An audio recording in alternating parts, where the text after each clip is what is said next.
going to start off today with a quote. That being, if you have them by the balls, their hearts and minds will follow. Now, you may know this quote to come from Theodore Roosevelt, and it was implemented later by William Westmoreland, the person who led America into Vietnam. Now, this is true, but shut the fuck up, I'm trying to make a point. This is in fact a quote from one of the higher-ups at A1 Pictures when they were commissioning Your Lie in April. Because if you haven't cried enough tears to fill an area the size of Devon once watching an episode of this show, what is wrong with you? It's a show that'll give you a smile before performing the Titanfall 2 grapple execution on you and doing the Hara Hara Yukai on your grave. And there's a plethora of good moments in the show. It's why my neighbourhood drowned in my salty tears. But the thing is, there's one moment that shines above all the rest.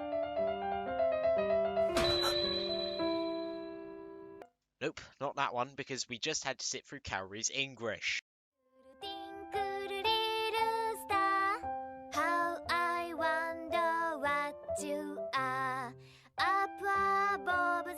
Yeah, this makes me slightly uncomfortable. Getting warmer, but no.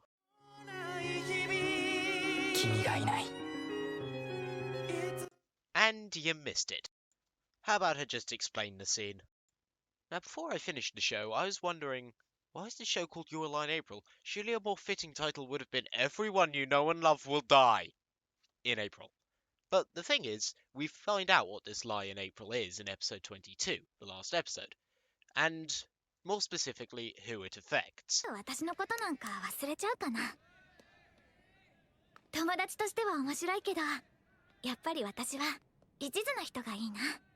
Yep, that was the saddest scene and Wataru is victim to it. But to explain why it is so tear-wrenchingly sad, we're going to do a recap of Wataru's character arc.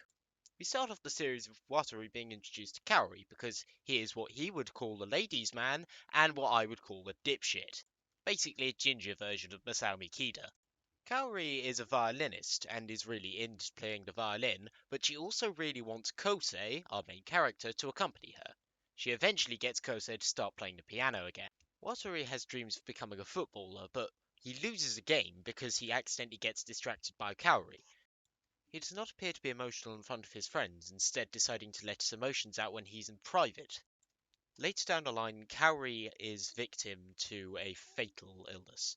An operation is attempted, but she dies during the surgery. Kaori leaves Kosei a letter saying that she knew him before the event of the show and it was her dream to always be with him, so she lied about her love for Wataru in order to get closer to him. She assumes that Wataru is fine and that he'll get over it because there are bigger fish in the sea, but this couldn't be a crueler juxtaposition of the truth. First we see him have an argument with a few girls, assuming he's gone back to his regular ways of being a fuckboy. Next we see him lamenting over a photo of him and Kaori back when they were dating. This is when it dawns on us. He still loved Kaori. He resumed his persona because that's his only way of dealing with loss. It even draws narrative parallels with Kosei's earlier arc about trying to let go of his mother's death, which gives us increased sympathy for Wataru.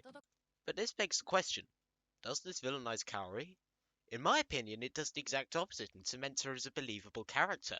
Kaori's aim was to get closer to Kosei, and to do that she had to get into his social circle. She respected Wataru and never intended to hurt his feelings, but she assumed she didn't matter because all she saw was his fuckboy side instead of his more emotional side. This isn't her directly trying to fuck with Wataru, she just didn't understand him. I like it because it feels like something actual love-struck teenagers would do.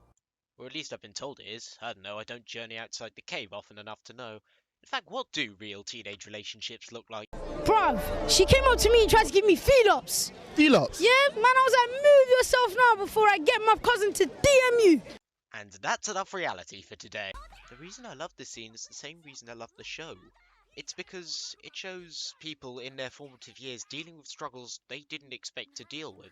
And it shows that not all 100% of endings can be happy. And so it's painfully realistic. That's why it's the saddest scene in Your Lie in April. But I gotta say, well done A1 Pictures. For those of you who don't remember, they're the group who made Your Lie in April and Shelter. I wonder what they're making nowadays. Oh, Eromanga Sensei. I wonder if that's like Your Lie in April. It must be a lot like Your Lie in April. Listen, there's piano and... oh. It's one of those shows, isn't it? I look at you all, see the love that night 日々洗っているこ sleeping の俺が今その while 一 my 目惚れに guitar gently weeps.